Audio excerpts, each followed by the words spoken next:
এই পৃথিবীতে সবার কি হজ কবুল হয়?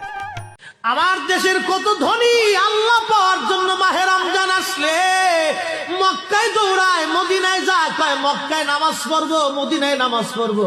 এক রাকাত নামাজে 1,00,000 রাকাতের সওয়াব, এক রাকাত নামাজে 50,000 রাকাতের সওয়াব।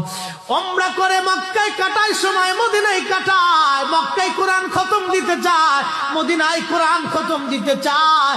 সওয়াব মাহে রমজানে অগণিত সওয়াবের আশায় ব্যক্তিগুলি আল্লাহর ঘরে হাজিরা দেয়, কিন্তু বাড়ির পাশে গ্রামের কত গরিব মানুষ টাকার অভাবে বাবা ভালো ইফতার করতে পারে না, টাকার অভাবে কত মা ভালো সেহরি করে রোজা রাখতে পারে না।